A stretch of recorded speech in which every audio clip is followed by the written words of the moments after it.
ওকে, বিসমিল্লাহির রহমানির রহিম। সবাইকে আহ, অনেক ধন্যবাদ, পার্টিকুলারলি নাজমুল সাকিবকে। Nazmul Sakib young and very energetic researcher in Bangladesh. আমি নাজমুল সাকিবকে চিনি আমি যখন পিএইচডি করি মালয়েশিয়াতে, ইউপিএম এ। অলরেডি মেনশন করেছে যে আমি ইউপিএম থেকে পিএইচডি করেছি। তো তখন আমি বিভিন্ন রিসার্চ সেমিনার, ওয়ার্কশপ অ্যারেঞ্জ করি। তখন নাজমুল সাকিব একটা ইয়েতে জয়েন করে, তখন থেকে আমাদের জানাশোনা। তো উই আর ভেরি লাকি, আমরা অনেক সৌভাগ্যবান যে আপনারা আজকে অনেকে এই ইয়াং রিসার্চার নাজমুল সাকিবের মতো অনেকেই আজকে জয়েন করছেন। তো আমি একটু আগে বলতেছিলাম নাজমুল সাকিব সম্পর্কে যে আমাদের বাংলাদেশে আলহামদুলিল্লাহ একটা সময় পরে অনেক, ওয়ার্ল্ডের অনেক বড় বড় রিসার্চ, রিনাউন্ড রিসার্চার যারা আছে এদেরকে ছাড়িয়ে যাবে নাজমুল সাকিবের যেই ক্রেডেনশিয়াল আছে, এক্সপার্টাইজ আছে। আলহামদুলিল্লাহ, দোয়া করি আরো ভালো করবে। আমরা একসাথে কাজ করছি। তো আপনারাও যারা স্টুডেন্ট আছেন সবাই সৌভাগ্যবান যে একটা টিমে আপনারা একত্রিত হতে পারছেন, একটা প্ল্যাটফর্মে আসছেন। তো আমি বিশ্বাস করি আমাদের বাংলাদেশের যে ইয়াংরা আছে, ইয়থরা আছে, ওরা বাংলাদেশকে বিশ্বের দরবারে রিসার্চের মাধ্যমে এবং তাদের অনন্য যে কৃতিত্ব আছে এগুলোর মাধ্যমে নতুন বাংলাদেশের যে স্বপ্ন ওইটাকে তুলে ধরতে পারবে ইনশাল্লাহ। সেজন্য আমার টপিকসের বাইরে আমরা আহ, কিছু কথা বলবো, পার্টিকুলারলি আপনাদেরকে রিসার্চ সম্পর্কে মোটিভেট করার জন্য। আপনি দেখতেছেন যে আমি অলমোস্ট মাই এজ ইজ 50। আমি শুরু করছি পিএইচডি আপনার 42, 43-তে। তো আমার পিএইচডি জার্নি একটু সময় বেশি লাগছে, 5 বছরের বেশি লাগছে। তখন আবার যেহেতু কোভিড-19 ছিল, 2019-এ কোভিড শুরু হয়। কোভিডের পরে আমাদের সিনেট হইতে একটু সময় লাগে, প্রায় 1-1.5 বছর এখানে চলে যায়। তারপরে আমার যে রিসার্চের মেথডের কথা বলছেন আজমল সাকিব, আমি আমার রিসার্চে একটা আহ, তৎকালীন সময়ের মধ্যে আপনার ইকোনোমেট্রিক্স এর কথা আসছে। ইকোনোমেট্রিক্স খুবই একটা সফিস্টিকেটেড এবং ডাইনামিক একটা মেথড, পার্টিকুলারলি ফাইন্যান্স এবং ইকোনমিক্সে যারা রিসার্চ করে। তো ইকোনমিক্স নতুন নতুন ডাইমেনশন হচ্ছে, নতুন নতুন মেথড আসছে, ডেভেলপ হচ্ছে। তো এই জন্য আমি যখন রিসার্চ করি, আপনারা যারা রিসার্চ করবেন, আমি লিটারেচার রিভিউ তো দেখাবো। তো ওইখানে সবচেয়ে বড় ইম্পর্টেন্ট যে বিষয়টা, যে আপনার রিসার্চ কন্ট্রিবিউশন বা রিসার্চ গ্যাপ। হ্যাঁ, what is the new contribution in your particular area, in your particular topics? আপনাকে ডেফিনেটলি ওই গ্যাপটা বের করতে হবে, কন্ট্রিবিউশনটা বের করতে হবে। আদারওয়াইজ আপনার রিসার্চ প্রপোজাল অ্যাকসেপ্টেড হবে না for the higher studies or PhD আর মাস্টার্স ইন রিসার্চ। তো এই জন্য আমরা আজকে একটা যে টপিকস, লিটারেচার রিভিউ, ওইটা নিয়ে কথা বলবো। পাশাপাশি যে ইকোনোমেট্রিক্স এর কথা বলছিলাম, যে প্রতিনিয়তই আমাদের টুলস, মেথড, টেকনিক্স গুলো চেঞ্জ হচ্ছে রিসার্চে। তো সেই জন্য আমার ক্ষেত্রে একটু সময় কেন বেশি লাগছে এটা আমি একটু এক্সপ্লেন করে নেই। আমি তখনকার সময় আমার থিসিসে ওয়েবলেট একটা মেথড আছে, নতুন আসছে তখন মাত্র 15-16 সালের দিকে। ওয়েবলেট অ্যাপ্লাই করে কোনো রিসার্চ পেপার সাবমিট করলে Q1-এ পাবলিকেশন হয়ে যেত। তো এই মেথডটা এরকম ছিল। নর্মালি আমরা টাইম সিরিজে, ফাইন্যান্সের টাইম সিরিজ টেকনিক্সে আমরা কো ইন্ডিকেশন মেথড, ARDL মেথড করে থাকি। কিন্তু ওয়েবলেট তৎকালীন সময় কেউ করে নাই, মানে নতুন আসছে মেথডটা তখন। চমৎকার অ্যাপ্লিকেশন ছিল, ইমপ্লিকেশন ছিল, কন্ট্রিবিউশন ছিল মেথডের উপরে। মোটামুটি অ্যাপ্লাই করে পাবলিশ করতে পারলে, সাবমিট করতে পারলে Q1-এ পাবলিশ হয়ে যেত। তো আমি ওই মেথডটা শেখার জন্য 1.5 বছর আমার ইউনিভার্সিটি থেকে আরেকটা ইউনিভার্সিটি, ইউনিভার্সিটি মালায়া বলে, আমি ইউনিভার্সিটি মালায়াতে যে এই ইকোনোমেট্রিক্স এর উপরে ওয়েবলেট শিখছি। 1.5 বছর পরে আমার থিসিসে অ্যাপ্লাই করছি। তো এই জন্য ফার্স্ট অ্যান্ড ফরমোস্ট আপনারা যারা রিসার্চে থাকবেন, আসছেন, সবচেয়ে বড় কথা আপনাদের পেশেন্স থাকতে হবে, রিসার্চের প্রতি ধৈর্য থাকতে হবে। যেমন আমি যদি 42 ইয়ার্সে 1.5 বছর শুধু একটা মেথড শেখার জন্য আমি লেগে থাকতে পারি, তা আপনারা তো ইয়াং, আপনারা পারবেন না? ইনশাল্লাহ অবশ্যই পারবেন। আপনারা রিসার্চের প্রত্যেকটা ব্রাঞ্চে আপনারা ভালো করতে পারবেন, এই আশা আমার আছে। তো আমি কথা না বাড়িয়ে চলে যাচ্ছি আজকের টপিকসে। আমাকে যদি একটু অ্যালাউ করেন ই করার জন্য, স্লাইডটা শেয়ার করার জন্য প্লিজ।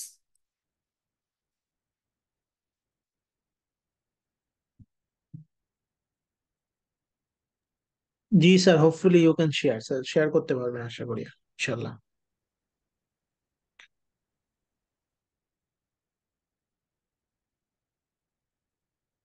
Thank you. দেখা যাচ্ছে ভিজিবল? জি sir, visible.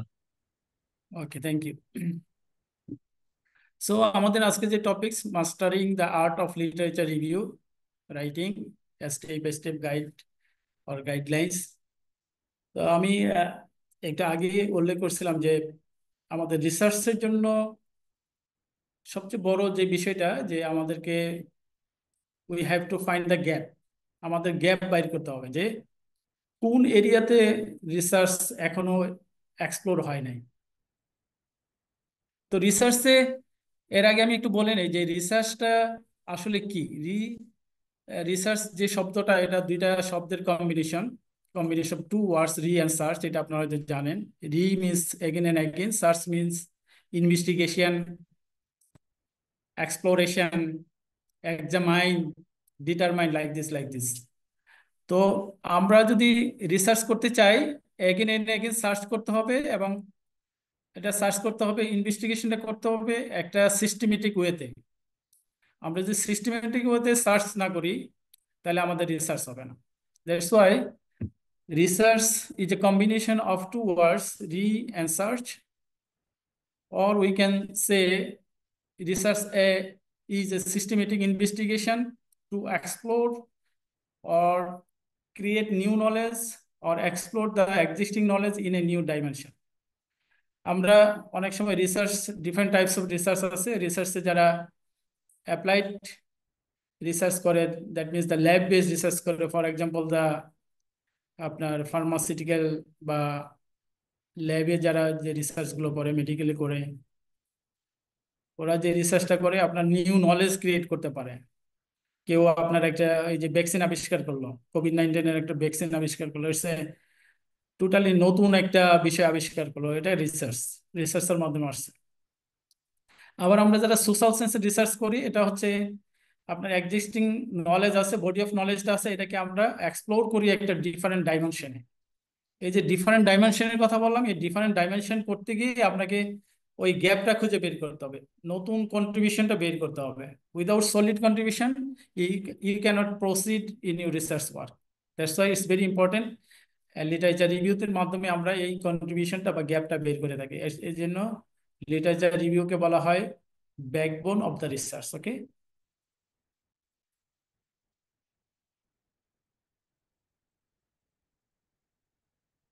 so literature review is a backbone of academic research.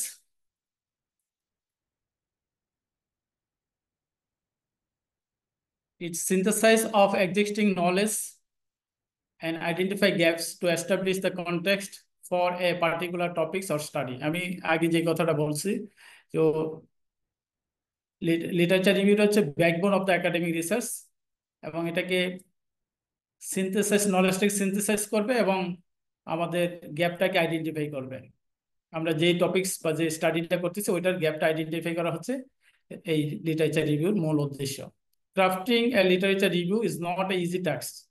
It can be a critical task for those who are new in academic writing. এমনি আমরা তো বলতেছি যে এটার এমন কি, আইডেন্টিফাই দ্য গ্যাপস, গ্যাপসটা বের করে এটা এমন কি এত জটিল কাজ। আসলে it's not a easy task, it's a critical task. এই জন্য আমরা প্রথমে আমি যে কথাটা বললাম, যে রিসার্চের যেই মূল কনসেপ্ট, আমাদেরকে সিস্টেমেটিক্যালি আইডেন্টিফাই করতে হবে, সিস্টেমেটিক্যালি ইনভেস্টিগেট করতে হবে এই গ্যাপটা বের করা, আদারওয়াইজ আমরা গ্যাপটা বের করা যাবে না। এই জন্য লিটারেচার রিভিউ ভেরি ইম্পর্টেন্ট, এবং লিটারেচার রিভিউকে রিসার্চের গ্যাপ, সরি, রিসার্চের ব্যাকবোন বলা হয়। Already I mentioned that literature review means identifying relevant research, connecting sources, building a foundation for the study, is not a merely summary. এটাকে summary শুধু বললে হবে না, but an opportunity to critically examine and synthesize finding from multiple sources. এখানে দেখেন কতগুলো শব্দ আসছে, critically examine and synthesize findings from the multiple sources. এখানে যে মাল্টিপল সোর্স শব্দটা আসছে, এই সোর্স গুলো কি? এই সোর্স গুলো হচ্ছে আমাদের প্রিভিয়াস যে স্টাডিজ গুলো আছে, যারা রিলিভেন্ট টপিকস এর উপর প্রিভিয়াস স্টাডিজ গুলো আছে, ওই স্টাডিজ গুলো আমাদেরকে বের করতে হবে এবং রিলিভেন্ট স্টাডিজ গুলো আনতে হবে। এই জন্য সিস্টেমেটিক্যালি আমাদের এই বিষয়গুলো তুলে আনতে হবে। দেন আমরা আমাদের যে উদ্দেশ্য লিটারেচার রিভিউর গ্যাপ বের করা, ওই গ্যাপটা আমরা বের করতে পারবো। Why literature review is important? The literature review, let me summarize why is it important. Because to provide an overview of current knowledge on a topics. তাহলে লিটারেচার রিভিউ আমাদেরকে কি দেয়? কারেন্ট যে টপিকস আছে, আমরা যে টপিকস এর উপরে রিসার্চ করতেছি ওইটার উপরে একটা ওভারভিউ আমাদেরকে দিয়ে থাকে, এই জন্য এটা very important. Then to identify gaps or inconsistencies in the existing research, আমাদের এক্সিস্টিং রিসার্চের মধ্যে গ্যাপটা আমরা আইডেন্টিফাই করতে পারি বা ইনকনসিস্টেন্সিস আমরা আইডেন্টিফাই করতে পারি। To justify the need for your study, এবং আপনার স্টাডিটাকে আপনি জাস্টিফাই করতে পারবেন লিটারেচার রিভিউর মধ্যে। For examples, if you research focuses on the impact of green finance on sustainable development, আমি যদি এটাকে একটা টপিক্সটাকে যদি এইভাবে আমি চিন্তা করি যে impact of green finance on sustainable development, এটা যদি আমার রিসার্চ টপিক্স হয়, so your literature review should summarize studies on green finance practices, highlights area where sustainable development metrics have not been adequate address. আমার যদি এটা topics হয়ে থাকে তাহলে আমার আইডেন্টিফাই করতে হবে যে সাস্টেনেবল ডেভেলপমেন্টের যে ডিফারেন্ট ম্যাট্রিক্স গুলো আছে, ওই ম্যাট্রিক্স গুলোর মধ্যে কোনটা এখনো সঠিকভাবে বা পর্যাপ্তভাবে অ্যাড্রেস করা হয় না, ওইটা আমাকে বের করতে হবে। ওইটা হচ্ছে research gap, right?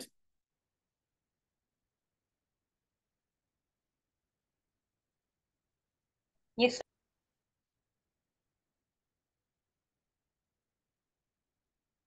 Then steps of writing a literature review, আমরা আমাদের যে টপিক্সটা ছিল স্টেপ বাই স্টেপস প্রসিডিউরস বা guidelines for writing a literature review, এটা হলো স্টেপস। আমরা এই স্টেপস নিয়ে এগুলো আলোচনা করব, মূলত এটাই topics. First, identify research question. In literature রিভিউর মধ্যে আমাদের প্রথমে রিসার্চ কোশ্চেনটা আইডেন্টিফাই করতে হবে। ফর এক্সাম্পল, আমার এই যে প্রিভিয়াস যে স্লাইডে আমি বললাম যে প্রিভিয়াস স্লাইডে আমার টপিকসটা কি ছিল? The impact of green finance on sustainable development. তাহলে এখানে রিসার্চ কোশ্চেনটা কি? তাহলে রিসার্চ কোশ্চেনটা আমরা কিভাবে লিখতে পারি? What is the impact of green finance on sustainable development? Sustainable development green ফাইন্যান্সের ইম্প্যাক্টটা কি for ensure sustainable development? Similarly আমাদের প্রত্যেকটা টপিক্সের উপরে যে টপিক্স আছে, টপিক্সের উপরে আমাদের রিসার্চ কোশ্চেন্সটা আমাদের ফার্স্ট আইডেন্টিফাই করতে হবে। আমি পরে আরো ডিটেল যাচ্ছি, এক্সাম্পল সহ দেখাচ্ছি। দেন স্টেপস হচ্ছে কন্ডাক্ট কম্প্রিহেনসিভ সার্চ। আমাদের first identify the research question, then comprehensive search, search criteria আমাদেরকে বের করতে হবে। Then evaluate source quality, source quality গুলাকে আমাদের যাচাই করতে হবে। দেন অর্গানাইজ সোর্সেস, সোর্সগুলোকে আমাদের অর্গানাইজ করতে হবে। সিনথেসাইজ ইনফরমেশন, ইনফরমেশনগুলোকে একত্রিত করতে হবে। দেন রাইট এ রিভিউ, তখন আমাদের একটা রিভিউ রাইট করতে হবে। রিভিউটা রাইট করার পর আমরা কি করব? রিভাইজ অ্যান্ড এডিট করব, এটাকে রিভাইজ করবো অ্যান্ড এডিট করব। হ্যাঁ, অনেক সময় আমাদেরকে বারবার রিভাইজ করতে হয়, বারবার এডিট করতে হয়। দেন আমরা কনক্লুড করবো, রিভিউটাকে একটা কনক্লুশনে নিয়ে আসবো। These are the steps of for writing a literature review. Okay, আমরা একটু স্টেপস গুলো একটু ডিটেলস দেখবো। For example, steps 1, define your research scope or identify the research questions. Establish clear boundaries of your literature review. Questions means আপনার বাউন্ডারিটাকে first identify করতে হবে। Define the topics, যা আমি প্রথমে যেটা বললাম যে প্রথমে কি টপিক্সটা ডিফাইন করতে হবে, আমি একটু আগে আপনাদেরকে টপিক্স দেখালাম। দেন আপনার রিসার্চ কোশ্চেনটা, আমি কোশ্চেনটা বলে দিলাম। Then objectives, research question and objectives very important things. যেমন আমরা রিসার্চ কোশ্চেন যখন লিখবো, হোয়াট, হাউ, ডু, ডাজ এই শব্দগুলো ব্যবহার করে আমরা রিসার্চ কোশ্চেন লিখি। যেমন আমি একটু আগে যেমন আমার টপিকটা ছিল কি, effect of green finance on sustainable development, তাহলে আমার সিম্পল কোশ্চেনটা কি ছিল, what are the impact of green finance on sustainable development, simple question of research question. এটাকে যদি আমরা অবজেক্টিভস করতে চাই সেম কোশ্চেনটাকে, তাহলে অবজেক্টিভটা লিখতে হবে to examine, to investigate, to determine, to explore, এই শব্দগুলো দিয়ে আমার অবজেক্টিভ গুলো লিখতে হবে। ওকে, তাহলে আমার এখানে যে রিসার্চ কোশ্চেনটা ছিল what are the impact of green finance on sustainable development, এটাকে যে আমি অবজেক্টিভস করে ফেলি, তাহলে কিভাবে করতে পারি objectives? For example, to examine the impact of green finance on sustainable development. Clear? কিভাবে আমি রিসার্চ কোশ্চেন করব এবং এটাকে কিভাবে কনভার্ট করবো রিসার্চ অবজেক্টিভসে? ক্লিয়ার সবার? Yes, sir. Okay, thank you. Then set inclusions and exclusion criteria for selecting studies. আমি যখন এই বিষয়গুলো আমার সেট হয়ে যাবে, টপিক ঠিক হয়ে যাবে, রিসার্চ কোশ্চেন এন্ড অবজেক্টিভ ঠিক হয়ে যাবে, দেন আমি ইনক্লুশন করব এবং এক্সক্লুশন করব। যেগুলো আমার টপিকস এর সাথে রিলেভেন্ট ওইগুলো আমি রেখে দেবো, আর যেগুলো ইরিলেভেন্ট ওইগুলোকে আমি এক্সক্লুশন করে দেবো। For examples, publication date, relevance, methodological rigours, এই বিষয়গুলো আমরা কনসিডারে নিয়ে আমি এক্সক্লুশন করে দেব। দ্যাট মিনস আমি যদি ডেটা নেই, মনে মনে করেন যে আমি ডেটা নিব 2010 সাল থেকে 2024 সাল পর্যন্ত, তাহলে আমার রেঞ্জটা হচ্ছে 2010 থেকে 2024, তাহলে 2010-এর আগের যে ডেটা আছে যদি আসে, ওইগুলো আমি এক্সক্লুড করে দেবো। রিলিভেন্সে দ্যাট মিনস আমার যদি গ্রিন ফাইন্যান্স, সাস্টেনেবিলিটি এইটার সাথে রিলিভেন্স টপিকস থাকে, তাহলে আমি ওইগুলো ইনক্লুড করব। ফর এক্সাম্পল, ইএসজি এখন একটা খুব current topic, ESG, environment governance, environment social and governance. তো এই ESG similar to the green finance, তো আমি এই ধরনের সিমিলারিটিস গুলোকে রাখবো, আর ডিসিমিলারিটিস গুলোকে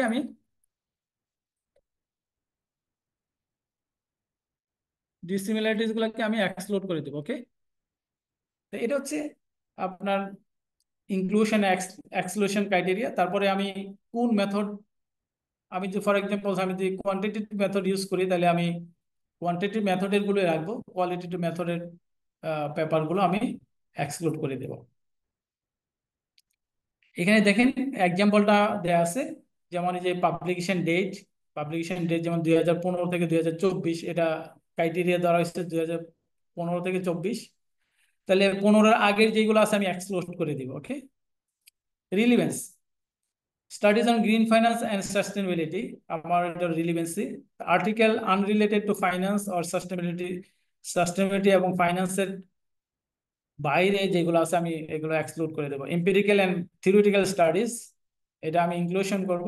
নন পিয়ার রিভিউড অপিনিয়ন, এগুলো আমি বাদ দিয়ে দেবো। যে পিয়ার রিভিউ অনেক পাবলিকেশন, নন পিয়ার রিভিউড অনেক পাবলিকেশন থাকে, হ্যাঁ, তারপরে কনফারেন্স পেপার থাকে, ঠিক আছে, এইগুলো আমি বাদ দিয়ে দিব আমার সার্চ ক্রাইটেরিয়াতে। তাহলে আশা করি ক্লিয়ার। প্রথম স্টেপসটা সম্পর্কে, define your research top scope and identify the research question, right? Have you any question in this steps?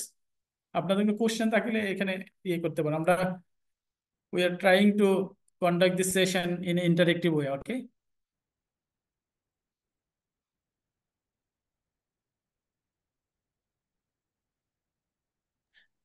Hello, ছোট্ট একটা হ্যাঁ, প্রশ্ন কেউ আছে না স্যার। বুঝলে অথবা কোশ্চেন থাকলে খুব ফ্রিলি আস্ক করতে পারেন, স্যার ডেফিনেটলি আপনার কোশ্চেনের অ্যান্সার দিবেন। এক্সকিউজ মি স্যার, ছোট্ট একটা প্রশ্ন আছে। স্যার জি জি। আমি একটু কিছু জানতে চাচ্ছি। ধরেন স্যার, আমাদের একটা ইনফরমেশনের জন্য, মানে একটা রিভিউ করার জন্য একটা স্ট্যাটিস্টিক্স বের করছে, ধরেন কোনো একটা জনগোষ্ঠীর ইকোনমিক বা ফাইন্যান্সিয়াল কন্ডিশন নিয়ে। তো আমরা এই জিনিসটাকে মানে তাদের কোনো একটা ওয়েবসাইটে আছে, কিন্তু এই শুধু ওয়েবসাইটের জিনিসটাকে কি আমরা সাইট করতে পারবো, নাকি আমার এটার জন্য ফর্মাল কোনো পেপার খুঁজতে হবে, যে তাদের যদি কোনো রিপোর্ট থাকে এরকম? আচ্ছা, ভেরি গুড কোশ্চেন্স। আপনার যখন এরকম স্ট্যাটিস্টিক্যাল কোনো ফ্যাক্টস ফাইন্ডিং থাকবে, তখন আপনি এটা লিটারেচার রিভিউতে না দিয়ে আপনার যে ব্যাকগ্রাউন্ড অফ দ্য স্টাডি থাকে ওইখানে দেখবেন। হ্যাঁ, ওইটা হলো রিলিভেন্স। তো আপনি এক্ষেত্রে ওই ওয়েবসাইটের সোর্সগুলো ইউজ করতে পারবেন। ফর এক্সাম্পল, কিছু রিনাউন্ড ওয়েবসাইট ইউজ করবেন, যেমন মনে করেন ইউনিসেফ, WHO, হ্যাঁ, ওয়ার্ল্ড ব্যাংক, IMF, এই ধরনের সোর্সগুলো, রিনাউন্ড সোর্সগুলো আপনি ইউজ করতে পারবেন। বাট আপনি লিটারেচার রিভিউতে এই ফ্যাক্টস ফাইন্ডিং গুলো না দিয়ে বেটার হবে আপনার ব্যাকগ্রাউন্ড অফ দ্য স্টাডিতে যদি এই ফ্যাক্টস ফাইন্ডিং গুলো তুলে ধরেন, এটা চমৎকার হবে, আপনার পেপারের ইয়ে বাড়াবে, হ্যাঁ, গ্রহণযোগ্যতা বাড়াবে। ওকে, থ্যাংক ইউ স্যার। আসসালামু আলাইকুম স্যার, আমার কথা শোনা যাচ্ছে? জি জি জি, প্লিজ।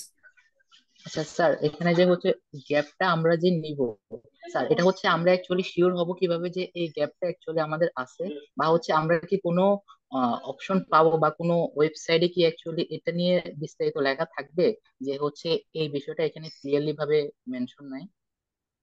না, এটা আপনাকে ক্রিটিক্যালি রিভিউ করতে হবে। হ্যাঁ, ওয়েবসাইটে গিয়ে আপনার গ্যাপটা বের করা যাবে না, এই জন্য আপনাকে থ্রোলি একটা পেপারস পড়তে হবে। পেপারসটা পড়ে আপনাকে গ্যাপগুলো বের করবে। একটা পেপার যখন আপনি পড়বেন, রিভিউ পেপার পেপার যখন রিভিউ করবেন, ওইখানে আপনার দেখবেন যে সে পার্টিকুলারলি কোন এরিয়াতে রিসার্চটা করছে। ফর এক্সাম্পল, কন্টেক্সচুয়াল গ্যাপ আছে। হ্যাঁ, কন্টেক্সচুয়াল গ্যাপ, ফর এক্সাম্পল একটা পেপার, আপনার যে টপিকস আপনি রিসার্চ করতেছেন, এটা ধরেন ডেভেলপ কান্ট্রিতে দেশে বা এমার্জিং কান্ট্রিতে রিসার্চ হয় নাই, তো এটা আপনি একটা কন্টেক্সচুয়াল গ্যাপ হিসেবে লিখতে পারেন। এবং আরো গ্যাপ আছে, যেমন মনে করেন মেথোডোলজিক্যালি গ্যাপ আছে। হ্যাঁ, মেথোডোলজিক্যাল গ্যাপ আমি একটু আগে যেটা বলছিলাম প্রথমে, যে আমাদের ইকোনমেট্রিক্স এর ভাষায়, যেমন আমি যখন রিসার্চ করি, তখন আমি যখন এই রিভিউ করতেছিলাম, most of the researcher used আপনার কো ইন্টিগ্রেশন, হ্যাঁ, ARDL মডেল। তো কো ইন্টিগ্রেশন ARDL মডেল আমাদেরকে দেয় দুইটা রেজাল্ট, একটা হলো শর্ট টার্ম রিলেশনশিপ আর একটা হলো লং টার্ম রিলেশনশিপ। ওকে, তো আমি যখন তখন রিসার্চ করতেছিলাম, তখন আমার এই এরকম একটা গ্যাপ বা সলিড কন্ট্রিবিউশন বের করা অত্যন্ত জরুরি। আদারওয়াইজ আমার রিসার্চ, আমার টপিক সেটা গ্রান্টেড হবে না ফার্দার স্টাডিজ জন্য। হ্যাঁ, তখন আমি ওই মেথড পাইলাম, হ্যাঁ, ওয়েবলেট মেথডটা পাইলাম। তো ওয়েবলেট মেথডে কি করে, ওয়েবলেট মেথড আপনার শর্ট টার্ম এবং লং টার্মের পাশাপাশি আপনার একটা মিড টার্ম রিলেশনশিপ দেখায়, আইডেন্টিফাই করে দেয় এবং এই আকারে আমাকে রেজাল্ট দেয়। তো আমি যখন আমি পুট এবং সে অ্যাকসেপ্ট করছে, আপনাদের রিভিউ করে করতে হবে। এই জন্য আমি প্রথমে লিখছিলাম যে অনেকে মনে হয় যে it's very easy to find বের করা, ভেরি টাফ জব, বাট আপনি সিস্টেমেটিক্যালি যখন পড়বেন, রিভিউ করবেন, হ্যাঁ, আপনার বের হয়ে আসবে। এখন তো আমাদের অনেকগুলো টেকনোলজিও বের হচ্ছে, যেমন নাজমুল সাকিব মাশাআল্লাহ করে, বিপ্লবেটিক অ্যানালিসিস করে, সিস্টেমেটিক রিভিউ করে। তো বিপ্লবেটিক এবং সিস্টেমেটিক এর মাধ্যমে চমৎকার ভাবে গ্যাপটা ইজিলি বের করা যায়, গ্রাফিক্যালি বের করা যায়, ট্রেন্ড অ্যানালিসিসের মাধ্যমে, নেটওয়ার্ক অ্যানালিসিসের মাধ্যমে। হ্যাঁ, কোথায় রিসার্চ হয়েছে কোথায় হয় নাই, ট্রেন্ড অ্যানালিসিস মাধ্যমে দেখাই দিয়ে একদম গ্রাফ এঁকে দেখায় দেয় ওয়ার্ল্ডের রিজনের কোন জায়গায় এটা রিসার্চ, কোন জায়গায় রিসার্চ হয় না, এগুলো আপনি চমৎকার ভাবে এখন ক্লিয়ারলি দেখছো। সফটওয়্যারের মাধ্যমে এই কাজগুলো করা যায়। এগুলো আপনারা স্টেপ বাই স্টেপ করবেন ইনশাল্লাহ, অবশ্যই। সাকিব তো আছে, আমরা আছি, আমাদের আরো টিম আছে। হ্যাঁ, যেমন গতবার মনে হয় নাজমুল সাকিব একটা ইয়ে করছিলেন আপনার ঢাকা ইউনিভার্সিটি, হ্যাঁ, মালয়েশিয়ার একজন ফিজা খান, ও জয়েন করছিল। তো আমাদের হ্যাঁ টিমে রাইট স্যার। পেশেন্স থাকে, আমরা ইনশাল্লাহ। হ্যাঁ, জি স্যার, থ্যাংক ইউ। ওকে। তো এটা হচ্ছে ফার্স্ট স্টেপসটা আমরা আবার একটু রিভিউ করি। ফার্স্ট স্কোপ আর আইডেন্টিফাই দ্য রিসার্চ স্কোপ। আমি প্রথমে আমাদের ওই জাস্ট ই করতে, আমাদের টপিক স্টেপস, হ্যাঁ, writing literature review, step by steps the procedure or guideline. Okay, তো আমরা ফার্স্ট স্টেপসটা দেখলাম, আইডেন্টিফাই রিসার্চ কোশ্চেন্স। দেন হ্যাঁ, আমরা কিভাবে রিলিভেন্ট লিটারেচার গুলো সার্চ দেবো, এটা ভেরি ইম্পর্টেন্ট। হ্যাঁ, efficient literature searching is crucial. এবং আপনি যদি রিলিভেন্ট লিটারেচার সার্চ করতে চান তাহলে এই নিচের স্টেপস গুলো আপনি ফলো করতে পারেন। For example, use academic database like PubMed, web of science, Scopus আর গুগল স্কলার। এগুলো হচ্ছে পপুলার ডাটাবেস বর্তমান সময়। হ্যাঁ, যারা সায়েন্সে রিসার্চ করে ওরা মোস্ট প্রবাবলি পাবমেডটা ইউজ করে। আর আমরা সোশ্যাল সায়েন্সের web of science, Scopus and Google scholar. Google scholar all over the database, এখানে সব ধরনের ইয়ে থাকবে। আপনার এই যে ওয়েব অফ সায়েন্স, স্কোপাস সবগুলো আপনি এই গুগল স্কলারে পাবেন। বাট মোস্টলি অথেন্টিক আপনার ডাটাবেস হচ্ছে web of science and Scopus. Okay, এই জন্য আপনার এই ডাটাবেস গুলো থেকে আপনি সার্চ গুলো নেবেন। হ্যাঁ, ডাটাবেস গুলো থেকে আপনি ইয়েগুলো নেবেন, সার্চ দিবেন। সার্চ দেওয়ার পর কি করে ইনক্লুড কিওয়ার্ডস, কিভাবে আপনার সার্চ দিবেন? ওই যে একটু আগে আমি যেটা বলছিলাম যে synonyms and Boolean operators for targeted search. আপনি যখন কিওয়ার্ড দিয়ে সিনোনিয়ামস গুলো দিয়ে দিয়ে দিয়ে আপনি সার্চ করবেন। ওকে, সার্চটা কিন্তু ভেরি ইম্পর্টেন্ট। আপনাদেরকে নেক্সট আমি নাজমুল সাহেবকে রিকোয়েস্ট করবো একটা বিপ্লমেট্রিক অ্যানালিসিসের উপরে একটা সেশন নিতে। তখন এই সার্চ ক্রাইটেরিয়া যদি আপনি একটু প্র্যাকটিক্যালি দেখেন, হ্যাঁ, কিভাবে সার্চ দিবেন আরো ক্লিয়ার হয়ে যাবে। ওকে, জাস্ট এটা একটু দেখে রাখেন কিভাবে। আমি একটু এখানে এক্সাম্পল হিসেবে দেখাচ্ছি। যেমন তারপর হচ্ছে consult similar works, recent studies for comprehensive coverage. আপনার চেষ্টা করবেন যে যখন সার্চ ক্রাইটেরিয়াটা দিবেন আপনার রিসেন্ট ডাটাবেসটা থেকে যেটা আপনি নিতে পারেন। ফর এক্সাম্পল, আপনার এখন 2020 থেকে যদি আপনি 2025 পর্যন্ত নেন বা 2024 নেন, এটা রিসেন্ট ডাটাবেসটা কভার করবে। আপনি এর পরে না নিলেও হবে। হ্যাঁ, রিসেন্ট 5 ইয়ার্স এর ডেটা যদি নেন, দ্যাটস এনাফ। যেমন কিভাবে আপনি সার্চ দিতে পারেন, একটা এক্সাম্পল হিসেবে এখানে দেখা যেতে পারে। যেমন use search queries like green finance and sustainable development. যেমন আমাদের টাইটেলটা কি ছিল, green finance and sustainable development, or ESGS indexes and emerging market. দেখেন, এই যে green finance and sustainable development, এখানে কিন্তু দুইটা পার্ট, পোর্শন। ওকে, এন্ড দিয়ে আপনার দুইটা ভেরিয়েবলকে বা দুইটা পার্টকে আপনি যুক্ত করবেন। আর অর দিয়ে আপনি কি করবেন, অর দিয়ে আপনার যে সিনোনিমস গুলো আছে, সিমিলার যে শব্দগুলো আছে ওইগুলো অর দিয়ে লিখবে। যেমন এই যে গ্রিন ফাইন্যান্সের একটা সিমিলার শব্দ যেমন ESG ইন্ডেক্স, এটা সেম মিনিং ইয়ে করে, ESG ইন্ডেক্স। তাহলে আপনি আপনার ক্রাইটেরিয়াতে এন্ড এবং অর দিয়ে লিখবেন। ওকে, এবং এন্ড দিয়ে যুক্ত করবেন, নতুন যে ভেরিয়েবল থাকলে এন্ড দিয়ে আপনি যুক্ত করবেন।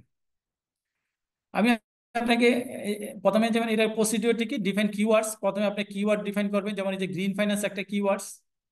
তারপরে ইউজ বুলেন্স অপারেটর, বুলেন্স অপারেটর মিনস হলো এন্ড এবং অর দিয়ে এই শব্দগুলো ইউজ করবেন। তারপর সার্চ ডাটাবেস, তারপরে ডাটাবেস সার্চ করবেন। ওই যে আমি একটু আগে বললাম যে আপনি কি ওয়েব অফ সায়েন্স থেকে ডেটাটা নেবেন নাকি স্কোপাস থেকে নেবেন, ওইখানে গিয়ে সার্চ দিবেন। দেন আপনি ফিল্টার করবেন। আপনি সার্চ দেওয়ার পর এটা ফিল্টার করবেন। ফিল্টার করার জন্য ওই যে এক্সক্লুশন অ্যান্ড ইনক্লুশন, ওই ক্রাইটেরিয়াটা আপনি ফলো করবেন। তারপরে এক্সপোর্ট করবেন। এক্সপোর্ট মিনস হলো এটাকে ডাউনলোড করবেন, দেন এটাকে অর্গানাইজ করবেন, সোর্সটাকে অর্গানাইজ করবেন। This the criteria of search database. Okay, এটাকে আমি আরেকটু ডিটেল যদি ওই আপনাদেরকে দেখাই যে এই যে বুলেন্স অপারেটরটা কি, একটা আমি আগে দেখাচ্ছি। Boolean operator are words or symbols such as and or not that let you expand or narrow your research parameters. ঠিক আছে? When using a database or search engine, when you search using these operators, it is known as Boolean search. For examples, our first examples of a Boolean operator is or. আমরা প্রথমে or শব্দটা লিখছি, এটা হলো বুলেন্স অপারেটরের একটা criteria, which ব্রডেন্স your search. Or দিয়ে আপনি কি করবেন, আপনার সার্চটাকে ব্রডেন করবেন, বড় করবেন। অর মিনস কি, সিনোনিয়াম, যত সিনোনিয়ামস আছে এগুলো যখন আপনি দিবেন আপনার এরিয়াটা সার্চ ক্রাইটেরিয়াটা ব্রডেন হইতে থাকবে, আর যখন এন্ড দিবেন এটা নেরো ডাউন হইতে থাকবে। দ্যাট মিনস এই যে বুলিয়ন অপারেটরের মধ্যে মোস্ট ইম্পর্টেন্ট থিংস হচ্ছে এন্ড অর। এখানে দেখেন গ্রাফিক্যালি আমি দেখাচ্ছি, যেমন এখানে আছে ফ্রুটস, ভেজিটেবল, কেরালস। তাহলে এখানে দেখেন any data point present inclusive, or দিয়ে এগুলোকে ইনক্লুসিভ করবে, ঠিক আছে। অর মিনস ইনক্লুসিভ, এইগুলো সিনোনিয়াম শব্দগুলো এখানে অর দিয়ে লিখবে। এন্ড দিয়ে হচ্ছে অল ডাটা পয়েন্টস আর প্রেজেন্ট এক্সক্লুসিভ, আপনি এটাকে এক্সক্লুসিভ করবেন। যেমন dairy product export and Europe, কোথায় কোথায় আপনি করতে পারেন ডিফারেন্ট ইয়েতে, আপনি এগুলোকে এন্ড দিয়ে যুক্ত করবেন। নট, নট দিয়ে one data point is present but no others, একটাকে নিবেন আপনি, শুধু আরেকটাকে নিবেন না, এটাতে নট দিয়ে আপনি নট দিয়ে লিখবেন। তো মোস্টলি আমরা এইখানে স্টেপস টুতে আমরা যে জিনিসটা জানতে পারলাম যে সার্চ ক্রাইটেরিয়াটা সম্পর্কে জানলাম, রিলিভেন্ট সার্চ ডাটা কিভাবে আমরা নিব, রিলিভেন্ট ডাটা ফার্স্ট আমরা ওয়ার্ড সার্চ করব, দেন আমরা অথেন্টিক ডাটাবেজে যাব, তারপরে সার্চ ক্রাইটেরিয়াটা আমরা ফিট করে নেব। সার্চ ক্রাইটেরিয়াটা এন্ড এবং অর দিয়ে লিখব, অর যখন লিখবো আমরা অর সিনোনিমস লিখবো অর দিয়ে, আর এন্ড যখন লিখবো একটা ডিফারেন্ট ভেরিয়েবলকে আমরা অ্যাড করবো। যেমন আমার টাইটেল ছিল, টাইটেলে আমার দুইটা জিনিসই ছিল, একটা হলো green finance, impact of green finance and sustainable development. দেখেন গ্রিন ফাইন্যান্সের সাথে এন্ড দিয়ে এটাকে সাস্টেনেবল ডেভেলপমেন্টটাকে যুক্ত করছে, আর অর দিয়ে এই যে গ্রিন ফাইন্যান্সের একটা সিনোনিমস আমরা লিখছি যে ইএসজি ইন্ডেক্স। ইএসজি মিনস হলো environmental, social and governance. Environmental, social and government means হলো এটার একটা সিনোনিমস। তারপরে আমরা এমার্জিং কান্ট্রির উপরে রিসার্চ করতেছি, দেন আমাদেরকে এন্ড দিয়ে এমার্জিং কান্ট্রির উপরে আহ, আমরা এটা অ্যাড করে নিছি, ঠিক আছে। তাহলে এটা হলো আমাদের steps 2। Have you any question in this steps? আমাদের এই টিপসের উপর আপনার কোনো কোশ্চেন আছে কিনা, মোটামুটি বোঝা গেছে কিনা বলেন?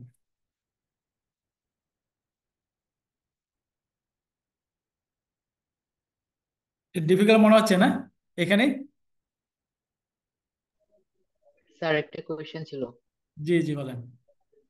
স্যার এখানে যে green finance and sustainable development, এখানে এন্ড দিয়ে কি অন্য কোনো হচ্ছে পেপারের আমার গ্রিন ফাইন্যান্স আছে, সাস্টেনেবল ডেভেলপমেন্টও আছে, হুম। শুধু ওইটাই বের হয়ে আসবে নাকি স্যার যে যে পেপারে গ্রিন ফাইন্যান্স আছে এবং সাস্টেনেবল ডেভেলপমেন্ট আছে যে কোনো একটা থাকলে বের হয়ে আসবে? এই গ্রিন ফাইন্যান্স সাস্টেনেবল ডেভেলপমেন্ট যত ইয়ে আছে সব এখানে চলে আসবে, এই সার্চ দিলে এইভাবে, হ্যাঁ, সবগুলো চলে আসবে, ঠিক আছে। তারপরে আপনি যখন এখানে এমার্জিং কান্ট্রি অ্যাড করেছেন তখন এমার্জিং কান্ট্রি গুলো শুধু আসবে, ঠিক আছে। এটাকে যদি আরো আপনি নেরো ডাউন করতে চান, আপনি যদি এখানে এমার্জিং মার্কেটের জায়গায় বাংলাদেশ দেন, শুধু বাংলাদেশে গ্রিন ফাইন্যান্স সাস্টেনেবল ডেভেলপমেন্ট নিয়ে যে যে কাজগুলো হয়েছে ওইগুলো শুধু আসবে, ঠিক আছে। এইভাবে ব্রডেন অ্যান্ড নেরো ডাউন করতে হয় আমাদের সার্চ ক্রাইটেরিয়া গুলোকে, ওকে। জি স্যার। এটা এটা আপনাদেরকে একদিন দেখাবো, হ্যাঁ, এটা একদিন ওই যে নাজমুল সাকিব দেখাবে প্র্যাকটিক্যাল একটা সেশন নিয়ে, যখন ওই যে সফটওয়্যারের মাধ্যমে কিভাবে আপনার ডাটাবেজে ইন করবেন এবং কিভাবে সার্চ দিবেন, এটা দেখাবো না একদিন ইনশাল্লাহ। ইনশাল্লাহ স্টেপস, আমরা একদিন প্র্যাকটিক্যালি আর কি সফটওয়্যার দিয়ে দেখাবো, মানে এই বুলিয়ান কোয়েরি গুলা কিভাবে কাজ করে আর কি। রাইট রাইট, হ্যাঁ, প্র্যাকটিক্যালি সফটওয়্যারে দেখলে তখন আরো ক্লিয়ার হয়ে যাবে। জাস্ট আমি এই এটা দিয়ে দেবো, স্লাইডসটা দিয়ে দেবো, আপনারা এটা একটু দেখেন, পরে যখন আবার প্র্যাকটিক্যালি করবেন তখন এগুলো একেবারে ক্লিয়ার হয়ে যাবে আশা করি। রাইট, ডেফিনেটলি, ইনশাল্লাহ। Steps 3, evaluate source quality. আপনার স্টেপস 3-তে এসে আপনি যে ওই যে সার্চ দিলেন, সার্চ দেওয়ার পরে ওইগুলোর কোয়ালিটি গুলো ইভালুয়েট করবেন আপনি। অবশ্যই হাই কোয়ালিটি এবং ক্রেডেনশিয়াল জার্নাল থেকে আপনার ইয়েগুলা নিতে হবে, হ্যাঁ, ডেটাগুলা নিতে হবে। এক্ষেত্রে আমরা কি দেখব? Evaluate the source quality. Evaluate the quality of source for a literature review is essential to ensure the credibility, reliability, and relevance in your research. এক্ষেত্রে আমরা কি দেখব? দেখব অথর্স ক্রেডেনশিয়াল। আমরা যে পেপারটা পড়তেছি যারটা, সে আপনার অথর্স হিসেবে কেমন, তার নেম এন্ড ফ্রেম আছে, তার এক্সপার্টাইজটা কেমন, হ্যাঁ, কোন এরিয়াতে তার এক্সপার্টাইজ আছে, হ্যাঁ। Check if the author has relevant qualification, affiliations or track record in the field. সে কোন এরিয়ার উপরে রিসার্চ করে ওই অথরের, আপনি ওইটা একটু চেক করে দেখবেন। দেন হলো reputation, look for the author's publication history and influences, number of citation, হ্যাঁ। আমরা নাম্বার অফ সাইটেশন আপনারা চেক করতে পারেন ওই অথরের নাম দিয়ে যখন সার্চ দিবেন গুগলে, তখন গুগল স্কলারে দেখবেন যে তার একটা প্রোফাইল চলে আসবে। আপনি ওইখানে প্রোফাইলে গেলে সাইটেশন দেখতে পারবেন, হ্যাঁ, গুগল স্কলার সাইটেশন। আবার যদি স্কুপাসে যান, স্কুপাসে তার ডাটাবেস থাকলে স্কুপাসও তার নাম দিয়ে সার্চ দিলে তার স্কুপাসে কতগুলো সাইটেশন আছে এটা দেখা যাবে, হ্যাঁ। ওয়েব অফ সায়েন্সও দেখা যাবে, ডাটাবেস পার্টিকুলারলি আলাদা আলাদা সাইটেশন র্যাঙ্কিং করে থাকে, ওইগুলো আমরা ওইভাবে দেখতে পারি। ওইগুলো আমরা যখন ইয়ে করবো প্র্যাকটিক্যালি দেখাবো না। আর আজকে ক্লাসে পরে যদি সময় থাকে আমরা একটু সার্চ ক্রাইটেরিয়া দিয়ে আপনাদের দেখাবো। তাহলে ইভালুয়েট সোর্স কোয়ালিটি, সোর্স কোয়ালিটির ক্ষেত্রে আমরা দেখবো অথর্স ক্রেডেনশিয়ালস, তারপরে হলো reputation, publishers or source academic rigours, prefer peer reviewed journal, university presses and respected publishers. আপনারা এই জিনিসগুলো দেখবেন, হ্যাঁ। পিয়ার রিভিউড যাতে জার্নাল হয়, অনেক জার্নাল আছে এখন বর্তমান সময়ে পিয়ার রিভিউ করে না, জাস্ট আপনি আজকে দিলেন কালকে আপনাকে পাবলিকেশন করে দিল, হ্যাঁ। ওইগুলোতে পাবলিশন করা যাবে না, হ্যাঁ, পাবলিশ করা যাবে না পিয়ার রিভিউ ছাড়া। যেমন আপনাদেরকে একটা এক্সপিরিয়েন্স শেয়ার করি, যে একটু আগে সেশন নেওয়ার আগে আমরা কথা বলতেছিলাম, আমাদের মতো 2 বছর হয়েছে মনে হয় নাজমুল সাকিব আমাদের জার্নাল অফ নলেজ ইকোনমির যে পেপারটা, জি স্যার, প্রায় 2 বছর অলমোস্ট। প্রায় 2 বছর, হ্যাঁ। 2 বছর মানে ফোর্থ টাইম আমাদের ইয়ে আসছে, এই রিভিশন আসছে, রিভিউ আসছে, হ্যাঁ। আমরা যখন সাবমিট করছি, সাবমিট করার পরে 4বারের মতো আমরা এটা রিভিশন দিয়ে এদের যে রিকোয়ারমেন্ট থাকে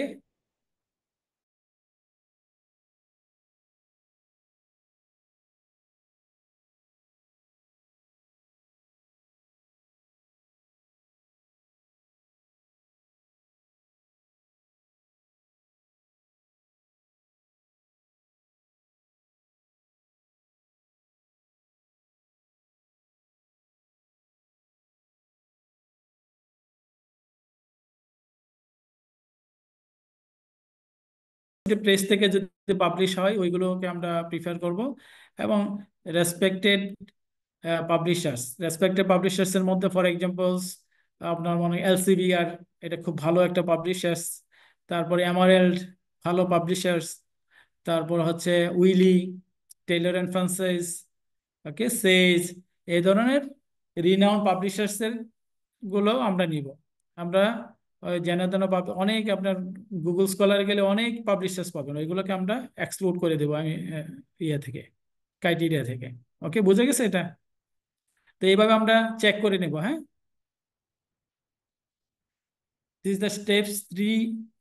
Then steps 4, organize your source, maintain a systematic record of the literature you find, use reference management tools such as Jetro, EndNotes and Mendeley।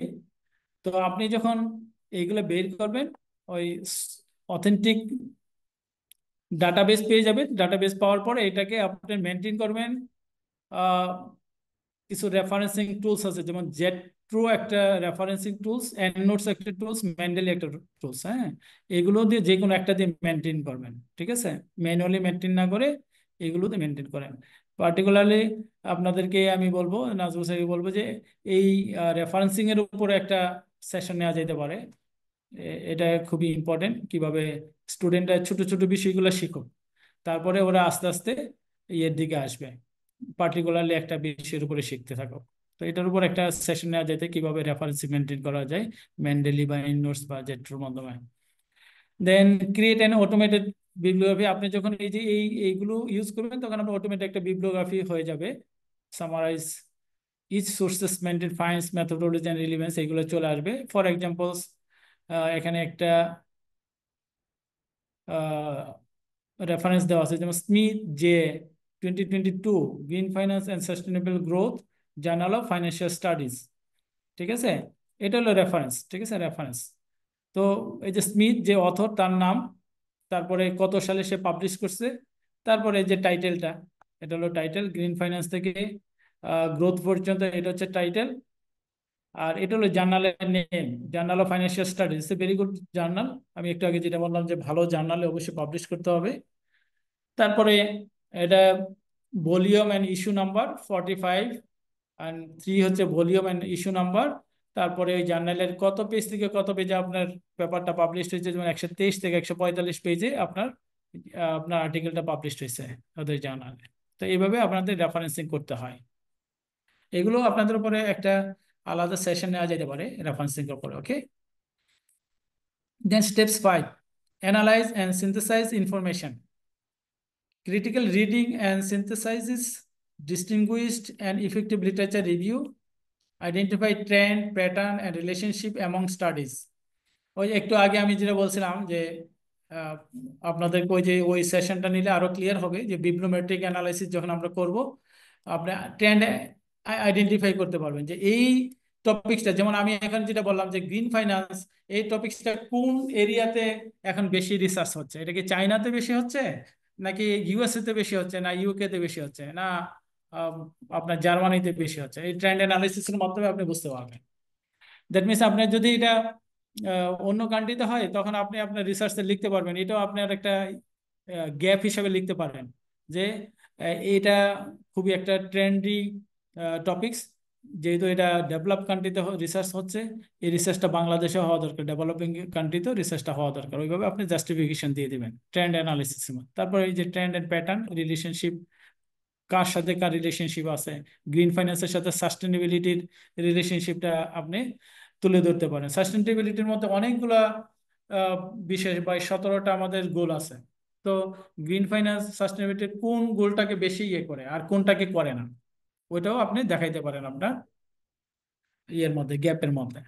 Then highlights conflicting findings and potential explanation. এখন conflicting findings গুলো আপনাকে highlight করতে হবে। হ্যাঁ, ওই যে একটু আগে যেটা বললাম যে সাস্টেনেবিলিটির, আমি আমার জেনারেল টপিকস হচ্ছে green finance and sustainable development. তো সাস্টেনেবল ডেভেলপমেন্টের জন্য আমাদের 3টা প্রধান এলিমেন্টস আছে, হ্যাঁ, ইকোলজিক্যাল, সোশ্যাল অ্যান্ড ইকোনমিক্যাল। এর মধ্যে আবার 17টা গোলস আছে, হ্যাঁ, এসডিজির আমার 17 গোলস আছে। 17 গোলের মধ্যে দেখা যাবে গ্রিন ফাইন্যান্স আপনার সবগুলাকে ইয়ে করে না, হ্যাঁ, পার্টিকুলার গোলস গুলাকে ইয়ে করে। তো এখন আপনি এটাকে ক্রিটিক্যালি তখন আপনি লিখে দিবেন যে এই গোলস গুলাকে সে, ফান্ডিংস গুলাকে সে আপনার মিটিগেট করে, অন্যগুলাকে করে না, তখন আপনি এই যে ক্রিটিক্যালি এখানে হাইলাইটস করে দেবেন। দেন ডিসকাস গ্যাপ, ওই যে গ্যাপটা তখন আপনি লিখবেন, একটা প্যারাগ্রাফের আকারের মতো লিখবেন। and then unexplored area relevant to research, এই যে this is the very important জিনিস। আমরা এই কথাগুলো যখন বলছিলাম আগেই, এই যে ফাইনালি এইগুলো আপনাকে বের করতে হবে আপনার লিটারেচার রিভিউর মধ্যে। ফর এক্সাম্পল, এখানে একটা এক্সাম্পল দিচ্ছে, আপনি আরো ক্লিয়ার হবেন। A synthesis could show that while most studies agree on the economic benefit of the green finance, few examine its social implication. তো মোস্ট অফ দ্য স্টাডিজে সে দেখলো, অ্যানালাইসিস করে যে গ্রিন ফাইন্যান্স ইকোনমিক বেনিফিটটাকে হাইলাইটস করে, social বেনিফিটটাকে খুবই কম লোকে social বেনিফিটের উপরে বা ইমপ্লিকেশনের উপরে রিসার্চ করছে। That's the gap. আপনি এইভাবে লিখতে হবে গ্যাপটা, ঠিক আছে, বুঝা গেছে? Yes sir. Yes sir. আপনি এইভাবে গ্যাপগুলোকে আইডেন্টিফাই করে নিয়ে আসতে হবে। যেমন visual aid, diagram, trend and gaps of green finance, ওই যে আপনাকে এটাকে ওই সফটওয়্যার ইউজ করে একটা ডায়াগ্রামের মতো লিখে দিতে পারেন, হ্যাঁ, ডায়াগ্রাম একেও দেখাইতে পারেন। যেমন এইভাবে দেখাইতে পারেন, economic benefit thoroughly studied, environment impact well explored, social impact limited studies. এটা গ্যাপ আপনার, ঠিক আছে? এটাকে কিন্তু আপনি হাইলাইটস করে আপনি দেখাইতে পারেন, এইভাবে রিলেশনশিপ গুলো দেখাইতে পারেন, গ্যাপ গুলা এইভাবে আপনি আইডেন্টিফাই করতে পারেন। দেন স্টেপ 6 and 7, আপনার স্টেপ 6-এ আপনি যেহেতু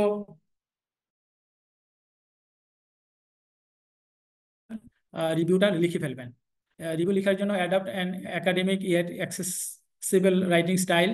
একাডেমিক রাইটিং স্টাইল আপনি অবশ্যই ফলো করবেন। Use active voice, academic writing স্টাইলের মধ্যে আপনি চেষ্টা করবেন অ্যাক্টিভ ভয়েস লেখার জন্য। হ্যাঁ, প্যাসিভ অ্যাভয়েড করবেন, তারপর কনসাইজ ল্যাঙ্গুয়েজে লিখবেন, তারপর avoid overly technical jargon unless essential. হ্যাঁ, ফ্রেজ ওয়ার্ড এবং টেকনিক্যাল ওয়ার্ডগুলো আপনার অ্যাভয়েড করতে চাইবেন, যদি প্রয়োজন হয় তখন লিখবেন, কিন্তু মোস্ট অফ দ্য টাইম আপনার চেষ্টা করতে হবে টেকনিক্যাল জার্গনগুলোকে অ্যাভয়েড করার জন্য। Objectivity and avoid personal opinion, আপনার অবজেক্টিভসের সাথে মিল রেখে লিখতে হবে, ঠিক আছে? আপনি আহ, লিখলেন, তারপর লেখার পরে আপনার পার্সোনাল অপিনিয়ন অ্যাভয়েড, ঠিক আছে? একাডেমিক্যালি আপনাকে আপনার অ্যাডভান্টেজ ডিসঅ্যাডভান্টেজ, তারপরে গ্যাপ আইডেন্টিফাই করার পরে আপনি এগুলো লিখবেন, নিজের কোনো অপিনিয়ন আপনি দেবেন না। তো এইভাবে আপনার লিটারেচার রিভিউটা লিখে ফেলবেন। স্টেপ 7-এ আপনি কি করবেন? রিভিশন দিবেন। Through revision enhance the quality. আপনি রিভিশন দিলে আপনার রিভিউ যে লিখছেন এটার কোয়ালিটি বৃদ্ধি পাবে। Review for logical flow and coherence, আপনি যখন রিভিউ করবেন এটা লজিক্যাল ফ্লোটা আছে কিনা, কোয়ারেন্সটা আছে কিনা, এটা চেষ্টা করবেন। Eliminate redundancy and ensure the conciseness. বারবার অনেক সময় দেখা যায় আমরা একটা বিষয় রিডান্ডেন্সি আমরা নিয়ে আসি, ওইগুলো আমরা বাদ দিয়ে দিব। Proof read for grammar, spelling and formatting, এগুলো আপনি প্রুফ রিড করে দেখবেন। Then checklist, are the themes logical connected, have all sources been edited cited correctly, is the language clear and concise, এইগুলো আপনি চেক করবেন। চেক করার পরে আপনার মোটামুটি রিভিউ লেখা আপনার কমপ্লিট হয়েছে। একজন কোশ্চেন রেজ করছে, আমি হয়তো অলমোস্ট শেষের দিকে শেষ করে তারপর আপনার কোশ্চেনটা নিচ্ছি। Okay, steps 8, conclude the review, conclude করে দিবেন। Adopt an academic writing style follow করবেন। একটু আগে যেটা বললাম যে active voice, concise language, avoid overly technical jargon, এগুলো অলরেডি বলা হয়েছে। দেন আপনি লিটারেচার রিভিউ শুরু করবেন লেখা। লিটারেচার রিভিউ শুরু করলে লেখাটা কিভাবে হবে? প্রথমে আপনি ইন্ট্রোডাকশন একটা লিখবেন। হ্যাঁ, introduce the topics and its significance and outline the objectives and scope of the literature review. এটা সিম্পলি ছোট্ট করে একটা ইন্ট্রোডাকশন লিখবেন, ইন্ট্রোডাকশন একটা প্যারা লিখবেন। দেন thematic organization, group studies by themes, theories and methodologies and discussion each themes, contribution, debate and gaps. তখন আপনি এই থিমেটিক অর্গানাইজেশন লিখবেন, আপনার থিমের সাথে যাতে মিল থাকে। এখানে যদি থিওরিটিক্যাল কোনো আন্ডারপিনিংস থাকে ওইটাকে আপনি হাইলাইটস করবেন, মেথোডোলজিটা আপনি উল্লেখ করবেন, এবং এটার যে কন্ট্রিবিউশন বা রেজাল্ট আছে ওইটাও করবেন। তারপরে এটা নিয়ে ডিবেট আছে কিনা বা কোনো গ্যাপ আছে কিনা আপনি ওইটা লিখবেন। যেমন আমি একটু আগে বললাম যে ডিবেট অ্যান্ড গ্যাপসটা কিভাবে লিখবেন, যেমন ডেভেলপ কান্ট্রি পার্সপেক্টিভে রিসার্চ হয়েছে, ডেভেলপিং কান্ট্রিতে হয় না, এটা আপনি এখানে লিখতে পারেন। যেমন মেথোডোলজিক্যালি আমি একটু আগে যেটা বললাম যে short term and long term relationship দেখানো হয়েছে প্রিভিয়াস স্টাডিজ গুলোতে, মিড টার্ম রিলেশনশিপটা খুব কম স্টাডিজে দেখানো হয়েছে, তো ওইটা আপনি ডিবেট গ্যাপসে লিখবেন। যেমন একটু আগে দেখলাম যে গ্রিন ফাইন্যান্স ইকোনমিক্যাল কন্ট্রিবিউশনটাকে হাইলাইটস করছে, সোশ্যাল কন্ট্রিবিউশনকে স্লাইটলি হাইলাইটস করছে, ওইটা আপনি আপনার ইয়েতে লিখবেন। এইভাবে আপনাকে লিখতে হবে। তারপরে critical analysis, compare and contrast key studies and evaluate the quality and reality of the studies. আপনি critically analyze করবেন, হ্যাঁ, কোথায় ইয়ে আছে। তো এখানে একটা এক্সাম্পল দিছে, যেমন স্টাডিজ গুলো আপনি যদি একটা লিটারেচার রিভিউর ম্যাট্রিক্স বানান, এটা ভেরি ইম্পর্টেন্ট। আপনার ম্যানুয়ালি যদি করেন গ্যাপ বের করতে হলে এই ম্যাট্রিক্সের মাধ্যমে বের করতে হবে, ঠিক আছে?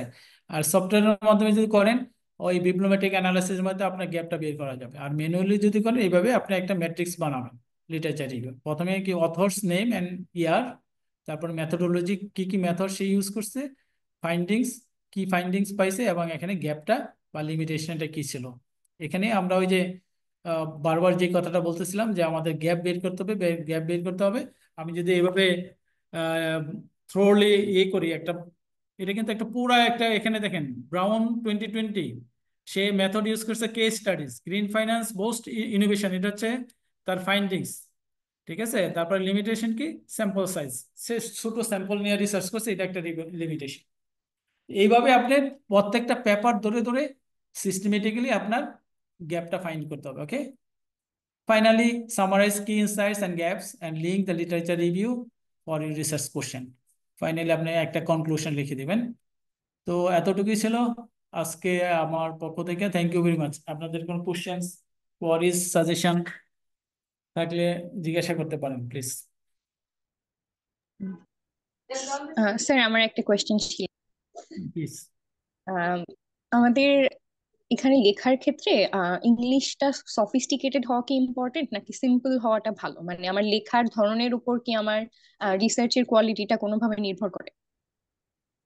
না, লেখা সিম্পল হইলে ভালো, মানে কমপ্লেক্স না হয়ে সিম্পল হইলে ভালো, বাট আপনার যাতে লেখার মধ্যে ওই ইয়াটা থাকে, হ্যাঁ, কম্পেয়ার এন্ড কন্ট্রাস্টটা থাকে, ক্রিটিক্যাল ইভালুয়েশনটা থাকে। সিম্পলি ধরেন আপনি জাস্ট একটা রিভিউ সিম্পলি লিখে চলে গেলেন, এটার সাথে আরেকটা লিখলেন, ওইরকম না। কম্পেয়ার এন্ড কন্ট্রাস্ট থাকতে হবে, ঠিক আছে? তারপরে এখানে প্রত্যেকটা ক্ষেত্রে গ্যাপগুলা আইডেন্টিফাই করে আনতে হবে, তাইলে কি আপনার এটাকে লেখাটা বলবে যে একটা গুড রিভিউ হয়েছে। অনেকে দেখবেন কিছু পেপারে জাস্ট গদবাদা লিখে চলে আসছে, হ্যাঁ, ওইগুলোকে ওইভাবে হবে না। আপনি যদি ভালো জার্নালে পাবলিশ করতে চান, আপনার লিটারেচার রিভিউটা খুবই ইম্পর্টেন্ট। এবং এখান থেকে আপনার মূল যে রিসার্চের গ্যাপ বা কন্ট্রিবিউশনটা, ওইটাকে আপনাকে ক্লিয়ারলি আইডেন্টিফাই করে দিতে হবে, আদারওয়াইজ আপনারটা অ্যাকসেপ্টেবল হবে না। আচ্ছা স্যার, আর মানে স্যার হোল রিসার্চের ক্ষেত্রে আমার সিম্পল লেখাটা থাকলে, মানে আমরা একাডেমিক্যালি যেভাবে লিখি ওই লেখাটাই কি অ্যাকসেপ্টেবল? জি জি জি, হ্যাঁ, এটাই অ্যাকসেপ্টেবল। জি। জি স্যার, থ্যাংক ইউ।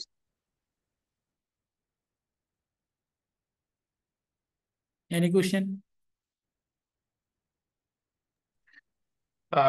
লিটারেচার রিভিউর বাইরেও যদি কারো কোশ্চেন থাকে রিসার্চ নিয়ে, কেন রিসার্চ করতে চান, রিসার্চ কি আপনার একাডেমিক ক্যারিয়ারের ক্ষেত্রে অথবা অন্য ক্যারিয়ারের ক্ষেত্রে হেল্প করবে কিনা, তারপরে আপনি সেটেল ডাউন করতে চান ফরেন কান্ট্রিজ গুলাতে, সেখানে হেল্প করবে কিনা, দিস এন্ড দ্যাট, এই ধরনের কোনো কোয়েরি থাকলে সেগুলো আস্ক করতে পারেন। শিওর।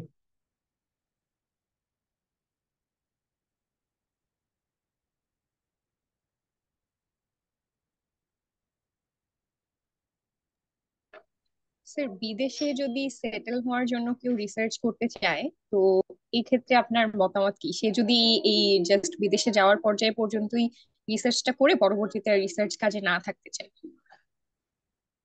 আচ্ছা, ভেরি ইন্টারেস্টিং কোশ্চেন। আচ্ছা, বিদেশে যদি আপনার সেটেল হইতে চান বা যেতে চান, রিসার্চ আপনাকে গুরুত্বপূর্ণ একটা ভূমিকা রাখবে। যেমন আমার একটা এক্সপিরিয়েন্স শেয়ার করি আপনাদের সাথে। চট্টগ্রাম ইউনিভার্সিটির আমার পরিচিত, আহ, সে জাস্ট ব্যাচেলর কমপ্লিট করছে। আথিয়া সুবাত ওর নাম। তো ও ব্যাচেলর থাকাকালীন সময়ে ও রিসার্চের প্রতি খুব আপনাদের মতো খুব ইন্টারেস্টেড ছিল। ও এরকম লেগেছিল, হ্যাঁ, রিসার্চ সাথে লেগেছিল। লেগে থাকার ফলে তার মেন্টরসের সাথে বা সুপারভাইজারের সাথে কাজ করছে কন্টিনিউয়াসলি। কাজ করার পরে ও দুইটা রিসার্চ পেপার ছিল, দুইটা রিসার্চ পেপার ভালোই জার্নালে পাবলিশ হয়েছিল, একটা এলসেভিয়ার এ আর একটা মনে হয় এমারেল্ডে। তো পাবলিশ হওয়ার পরে আর ওর এক্সট্রা কারিকুলাম আরো কিছু অ্যাক্টিভিটি ছিল, যেমন ও হল প্রাইজ, তারপরে টেডেক্স, এই ধরনের এগুলো অর্গানাইজ করছে, প্রোগ্রাম অর্গানাইজ করছে, এগুলো তার এক্সপিরিয়েন্স ছিল। পরে ও ব্যাচেলর কমপ্লিট করার পরে ও আপনার ইউএসএ তে আপনার পিএইচডি করার জন্য ডাইরেক্ট চান্স পাইছে, একমাত্র ওর রিসার্চ আর এক্সট্রা কারিকুলাম অ্যাক্টিভিটিস এর জন্য। ওর কিন্তু মাস্টার্স করা লাগে নাই, ইভেন ওর জিআরই জিমেটও ভালো ইয়া নেই, সিম্পলি দিয়ে ইউএসএ তে আপনার পিএইচডির জন্য স্কলারশিপে চলে গেছে, ঠিক আছে? তো এই জন্য রিসার্চ আপনাদেরকে, আপনি বিয়ন্ড ইউর বাইরেও আপনাকে রেজাল্ট দেবে রিসার্চ। আরেকটা হলো আমার আমার যেটা রিসার্চ শুধু আপনি সেটেল হওয়ার জন্য না, আমার যেটা ফিলোসফি, যেমন আমি আপনার 2003 সালে চট্টগ্রাম ইউনিভার্সিটি থেকে আমি এমবিএ কমপ্লিট করি। এমবিএ কমপ্লিট করার পরে আমি কর্পোরেটে দীর্ঘদিন জব করছি, হ্যাঁ, প্রায় 10 বছরের বেশি অধিক সময় আমি কর্পোরেটে জব করছি। আমি ইয়াং ওয়ানে জব করছি, একটা কোরিয়ান কোম্পানিতে চিটাগাঙে। তারপরে ওয়ারিতে জব করছি, নোকিয়াতে করছি। তারপরে লাস্টলি আমি ঢাকাতে একটা গ্রুপ অফ কোম্পানিতে ছিলাম, ফাইন্যান্স ম্যানেজার হিসেবে কাজ করছি। দেন আমার 2015 সালে আমার একটা এমফিলের ছোট্ট একটা রিসার্চ ওয়ার্ক ছিল। তো 2015 সালে আমি এমফিলে ভর্তি ছিলাম যে এই কর্পোরেট জবের দৌরত্বের জন্য এক জায়গায় ওই জায়গায়। পরে এমফিল আর কমপ্লিট করা হয়নি, জাস্ট একটা ছোট্ট রিসার্চ ওয়ার্ক ছিল। ওইটা আমি আপনার 2015 সালের সেপ্টেম্বরে আপনার ইয়াতে মালয়েশিয়া একটা ইউনিভার্সিটিতে আমি সাবমিট করি। পরে রিসার্চ পেপারটা ওরা অ্যাকসেপ্ট করে। এটা ছিল আপনার Islamic social finance and sustainability, এরকম একটা লেখা ছিল। তো ওরা অ্যাকসেপ্ট করার পরে আপনার আমি তখন ডিসিশন নেই যে কর্পোরেট জব ছেড়ে আপনার পিএইচডি করতে চলে যাব। এবং যেই কথা সেই কাজ, আমি কর্পোরেটে এতদিনের সেটেল সবকিছু ছেড়ে টুরে চলে গেছি মালয়েশিয়াতে। ইভেন ফ্যামিলি সহ আমি তখন চলে যাই মালয়েশিয়াতে। আমি কিন্তু সিম্পলি সেলফ ফাইন্যান্স, আমার কিন্তু স্কলারশিপও নাই, স্কলারশিপ ছাড়াই আমি চলে যাই। তো যাওয়ার পরে আলহামদুলিল্লাহ ওইখানে কাজ করছি, তারপরে রিসার্চে লেগেছিলাম।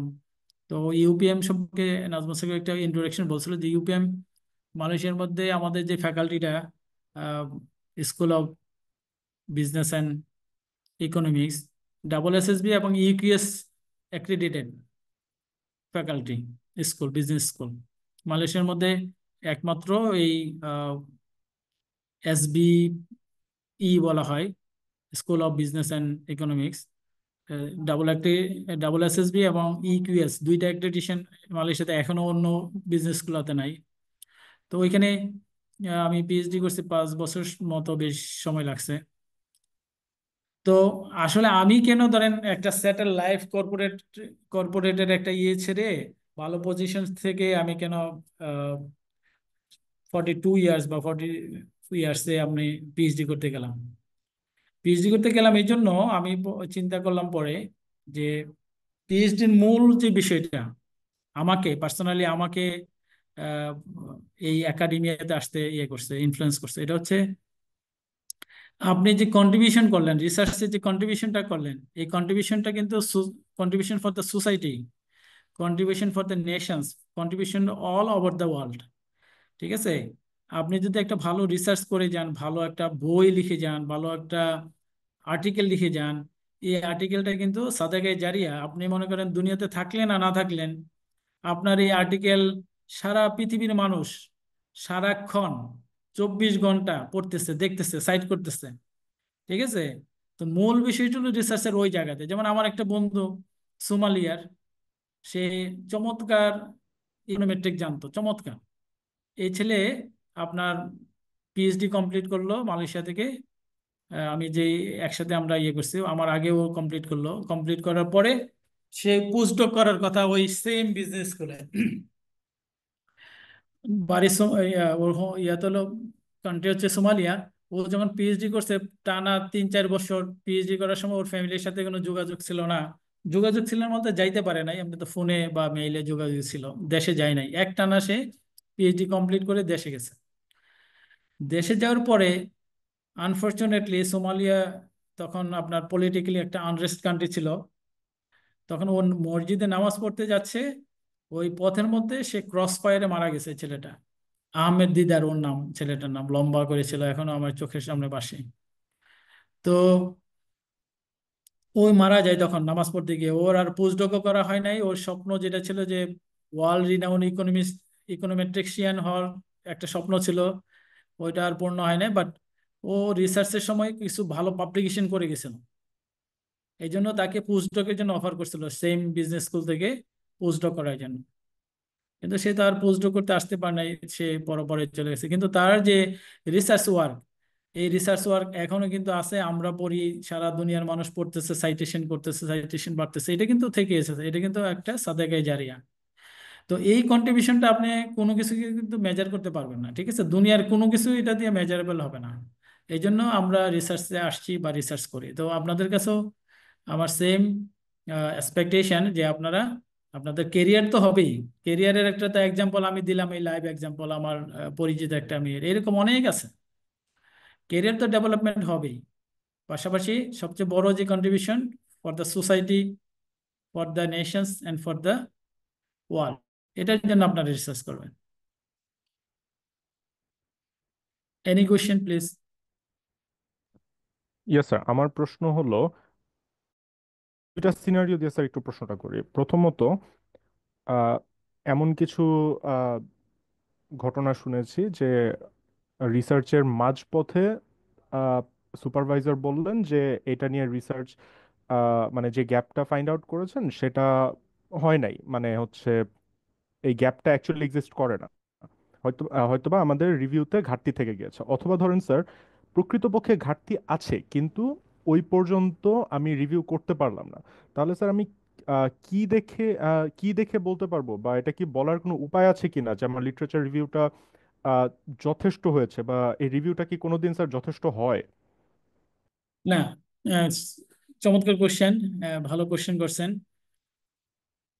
আহ, কিছু কিছু ক্ষেত্রে যেমন আমি একটু বারবার বলতেছিলাম যে কন্টেকচুয়াল গ্যাপ, হ্যাঁ, যেমন ডেভেলপ কান্ট্রিতে এসে ডেভেলপিং হয় নাই, এটা অনেকে দেখাই দেয় এই ধরনের গ্যাপ। কিন্তু এই ধরনের গ্যাপকে অনেক সুপারভাইজার অ্যাকসেপ্ট করতে চায় না, হ্যাঁ, যে সো হোয়াট, আমেরিকায় হয়েছে, বাংলাদেশে হয় না, এটার জন্য তোমাকে রিসার্চ করতে হবে, ইটস নট নেসেসারি। এটাকে, এই ধরনের গ্যাপগুলোকে আপনার অ্যাকসেপ্ট করতে চায় না। বাট আপনি আহ, একটা literature gap, that means theoretical gap, theory দিয়ে আপনাকে জাস্টিফাই করতে হবে গ্যাপটা, আপনার যে ইয়ে আছে, যে সলিড গ্যাপটা, অথবা মেথডোলজিক্যালি আপনাকে জাস্টিফাই করতে হবে এই গ্যাপটা, যেটা সত্যিকার অর্থে নলেজ ক্রিয়েশনে আপনার একটা ভূমিকা রাখে। হ্যাঁ, এই জন্য আপনার এখন যে রিভিউ গুলা হয়, আগের কিন্তু রিভিউ, ম্যানুয়াল রিভিউ গুলা ছিল, আমি একটু দেখাইছি একটা জাস্ট ম্যাট্রিক্স করে, এটা দিয়েও গ্যাপটা আইডেন্টিফাই করা যায়। বাট এখন ওই বিবলিওমেট্রিক অ্যানালাইসিসের মাধ্যমে, ট্রেন্ড অ্যানালাইসিসের মাধ্যমে, নেটওয়ার্কিং অ্যানালাইসিসের মাধ্যমে, তারপরে আপনার এই কোন অথর এই পেপারের উপর এক্সপার্ট, কতটা সাইটেশন হয়েছে, কোন দেশে হয়েছে, সবগুলো কিন্তু গ্রাফিক্যালি ভিজুয়ালি দেখানো যায়। তো এগুলো যখন দেখানো যায় তখন সুপারভাইজার কনভিন্স হয়ে যে না, অ্যাকচুয়ালি গ্যাপটা আইডেন্টিফাই করা গেছে। আরেকটা হলো সিস্টেমেটিক লিটারেচার রিভিউর মাধ্যমে আরো গ্যাপটা ইয়ে করা যায়। সিস্টেমেটিক লিটারেচার রিভিউ এত পেপার নিয়ে করা যায় না, যেমন আমরা বিবলিওমেট্রিক লিটারেচার রিভিউ অনেকগুলো পেপার নিয়ে করতে পারি, 600, 500, 300, যেহেতু এটা কোয়ান্টিটেটিভ ওয়েতে আমরা করি। বাট সিস্টেমেটিক লিটারেচার রিভিউ আপনার 25টা, 30টা বা 60টা রিসেন্ট পেপার, ভালো পেপার যদি আপনি আহ, একটা আপনার টপিক্সের উপরে পড়েন, সিস্টেমেটিক রিভিউ করেন, definitely you can find your gap. আপনি অবশ্যই আপনি গ্যাপ বের করতে পারবেন। দেখা যাবে যে কেউ মেথোডোলজি ইউজ করছে, কোয়ালিটেটিভ মেথড ইউজ করছে, আপনি হয়তো কোয়ান্টিটেটিভ ইউজ করলে আপনি ভালো একটা গ্যাপ পাইতে পারেন, অথবা কোয়ান্টিটেটিভ করছে, আপনি কোয়ালিটেটিভ রিসার্চ করতে পারেন, অথবা সে যে ভেরিয়েবলটা নিছে এটার উপরে নতুন, আপনি একটা নতুন ভেরিয়েবল নিলেন, ওই ভেরিয়েবলটাকে আপনি থিওরি দিয়ে জাস্টিফিকেশন করে দিলেন, তখন কিন্তু ইগনোর করার আর কোনো ইয়া থাকবে না, সুপারভাইজার এগ্রি করতে বাধ্য। এটাকেও আমি বলছি যে ক্রিটিক্যালি যখন আপনি রিভিউ করবেন systematically, obviously you can find your gap in your research, আপনি বের করতে পারবেন ডেফিনেটলি।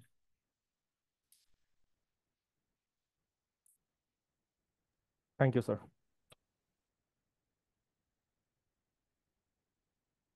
আর কোনো কোশ্চেন আছে? স্যার আমার দুইটা কোয়েশ্চেন। জি একটা please। হচ্ছে যে আমি যে সাবজেক্ট নিয়ে রিসার্চ করছি, হয়তো সেটার উপর প্রিভিয়াসলি আরো অনেক রিসার্চ করা হয়েছে, হতে পারে। তো জি। এখন আমার পক্ষে তো সবগুলো পড়া পসিবল না, এখন আমার মনে তো সবসময় এটা থেকে যাবে যে আমি একটা পড়িনি বা একটা বাদ দিয়েছি। তো স্যার এই ক্ষেত্রে কি করা যায়? আর আরেকটা কোয়েশ্চেন হচ্ছে স্যার, আপনার আগের আনসারের ফলো আপ কোয়েশ্চেন, যে যে আপুটার কথা বললেন, আমার শুনে খুবই ভালো লাগলো। তো ওই আপুটাকে কি আহ ওনারাই অফার দিয়েছিলেন পিএইচডি করার জন্য, নাকি আপুটা নিজে অ্যাপ্লাই করেছিলেন? এই বিষয়ে একটু জানতে চাই। না, উনি অ্যাপ্লাই করছে, উনি ধরেন কয়েকটাতে অ্যাপ্লাই করছে, একটা থেকে ও দুইটা থেকে অফার পাইছে, পরে একটা চুজ করছে সে, হ্যাঁ, বেশ কয়েকটাতে অ্যাপ্লাই করছে। তো পরে দুইটা ইউনিভার্সিটিতে সে অফার পেয়েছে, তো পরে বেস্ট অপশনটা সে বেছে নিছে। আর আপনার উনি যে পিএইচডির জন্য কি অ্যাপ্লাই করেছিলেন? হ্যাঁ, পিএইচডির জন্য, পিএইচডির জন্য অ্যাপ্লাই করেছিলেন না মাস্টার্স এর জন্য? পিএইচডির জন্য অ্যাপ্লাই করছে। তাকে তার কেউ হয়তো ছিল, সে তাকে গাইড করছে যে তুমি যেহেতু তোমার এই ইয়ে আছে, তুমি ইয়ার জন্য কোয়ালিফাইড হবে, সে পিএইচডির জন্য অ্যাপ্লাই করছে। আচ্ছা, আপনার যে প্রথম কোশ্চেনটা, ওই প্রথম কোশ্চেনটা এটা তো থেকেই যাবে। আপনি মনে করেন একটা টাইম ফ্রেমের মধ্যেই করতে হবে। আমরা তো চাইলেই পুরো সব বিষয় কাভার করতে পারবো না। তো এই জন্য আপনি চেষ্টা করবেন যে রিসেন্ট টাইম ফ্রেমটা নেওয়ার জন্য, হ্যাঁ, রিসেন্ট 5 ইয়ার্স এর নেওয়ার জন্য। রিসেন্ট 5 ইয়ার্স এর ডাটা যদি নেন, আমার মনে হয় আপনার ওই গ্যাপটা চলে আসবে। এবং এই ক্ষেত্রে আপনাকে সিস্টেমেটিক্যালি, এবং আমি যেটা বললাম লিটারেচার রিভিউতে ভালো সোর্সেস গুলো খুঁজতে হবে। হ্যাঁ, আপনি যে অনেক বই, কনফারেন্স পেপার, ওয়ার্ক পেপার, হ্যাঁ, ওয়ার্কিং পেপার, পলিসি পেপার এগুলো পড়ে, ওইগুলো থেকে আপনি ভালো গ্যাপ পাবেন না। এই জন্য অথেন্টিক সোর্সগুলো থেকে আপনার ডেটাগুলো নিতে হবে। ফর এক্সাম্পল, আপনি এলসিভিআর এর টপ টায়ারের জার্নালগুলো যদি পড়েন, টপ টায়ার পেপারস গুলো যদি পড়েন, ওইখান থেকে আপনি অবশ্যই গ্যাপটা আপনার আইডেন্টিফাই চলে আসবে সিস্টেমেটিক্যালি রিভিউ করলে, অথবা বিবলিওমেট্রি করলেও চলে আসবে।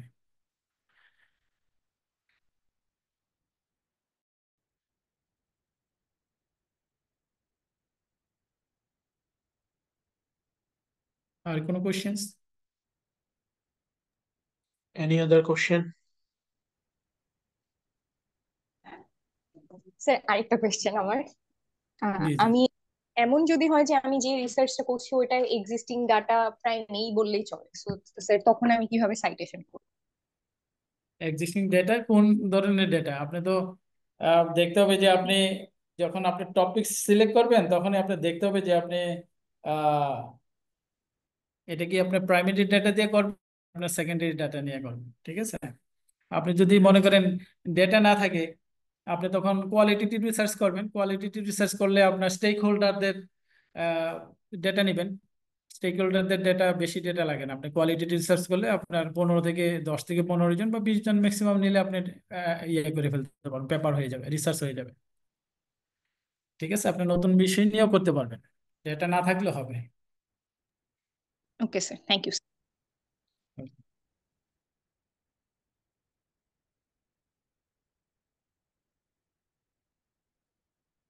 Any other questions?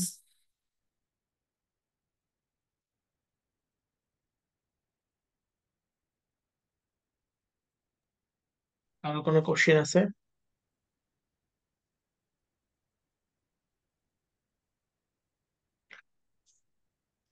Anyways, sir thank you so much. Sir তো অনেক বিজি মানুষ।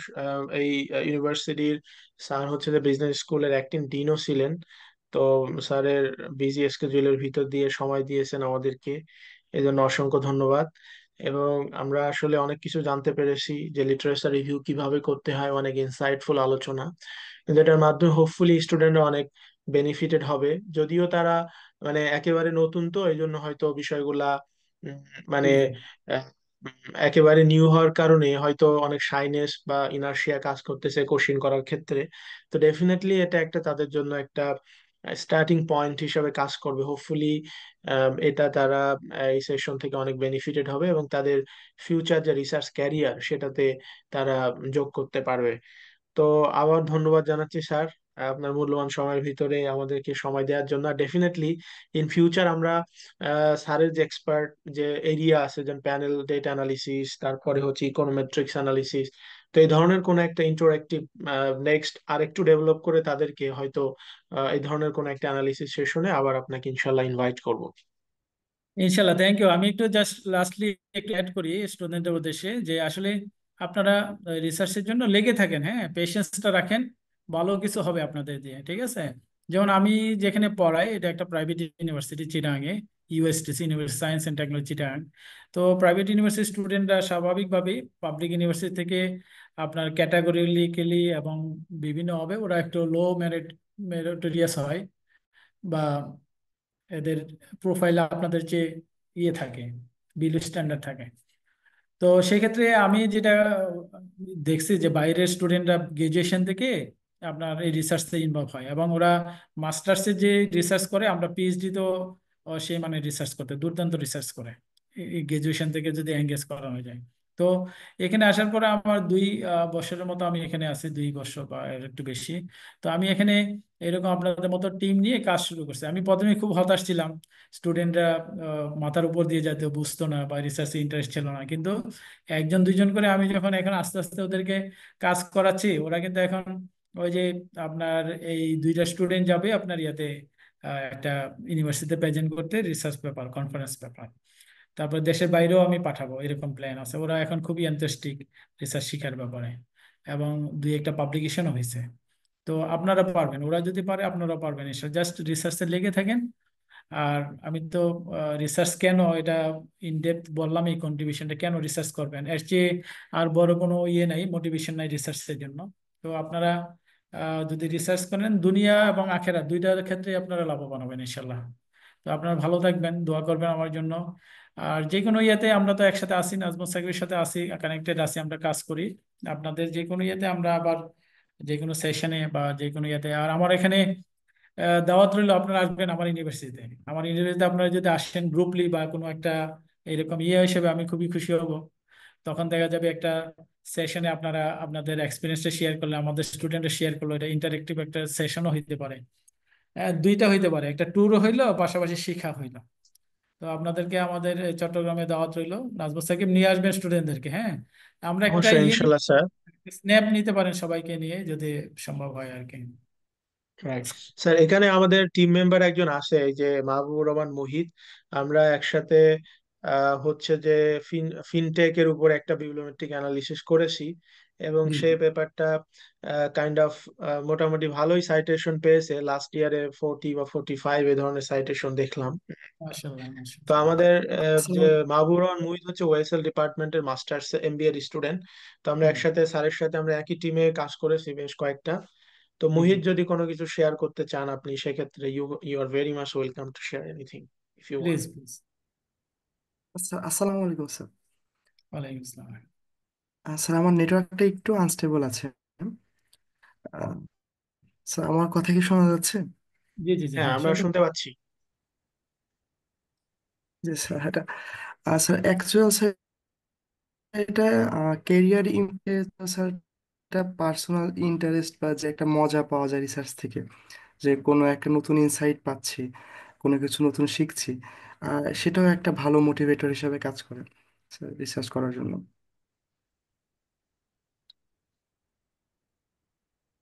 রাইট।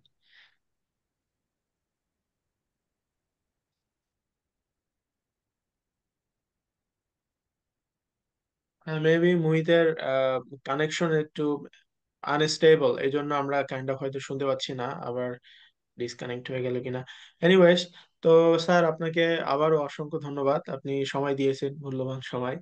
আম, আমরা হোপফুলি ইন ফিউচার হয়তো আম, যেটা আপনি অলরেডি ইনভাইটেশন দিয়েছেন, তো আমরা ট্রাই করব যদি হোপফুলি এই ধরনের কোনো সেশন অ্যারেঞ্জ করা যায় জি। ইউনিভার্সিটির সাথে একটা ইন্টারেক্টিভ, মানে এক্সপেরিয়েন্স এক্সচেঞ্জ কোনো ধরনের প্রোগ্রাম যদি করা যায়, definitely that will add new values in our experience. তো ইনশাআল্লাহ। আবারও ধন্যবাদ স্যার, আর যারা জয়েন করেছেন সবাইকে অসংখ্য ধন্যবাদ। আমরা মনে হয় স্যারের যে স্লাইডটা আপনাদের কাছে দিয়ে দিতে পারবো, তো এটা হুম, দেখে দেন আপনারা একটু কনসেপচুয়ালাইজ করতে থাকেন, এন্ড ডেফিনেটলি আমরা আরো বেশ কিছু ইন্টারেক্টিভ সেশন অ্যারেঞ্জ করব, যেগুলোর মাধ্যমে আপনাদের রিসার্চের একটা নলেজ তৈরি হবে আশা করি ইনশাল্লাহ। ইনশাআল্লাহ, থ্যাংক ইউ ভেরি মাচ, জাজাকুমুল্লাহ খাইর, দেখা হবে, কথা হবে ইনশাআল্লাহ, ভালো থাকবেন। আর আমি দোয়া চাই, সবার কাছে দোয়া করবেন ইনশাআল্লাহ। জি, আসসালামু আলাইকুম। জি স্যার, সালাম আলাইকুম স্যার, থ্যাংক ইউ।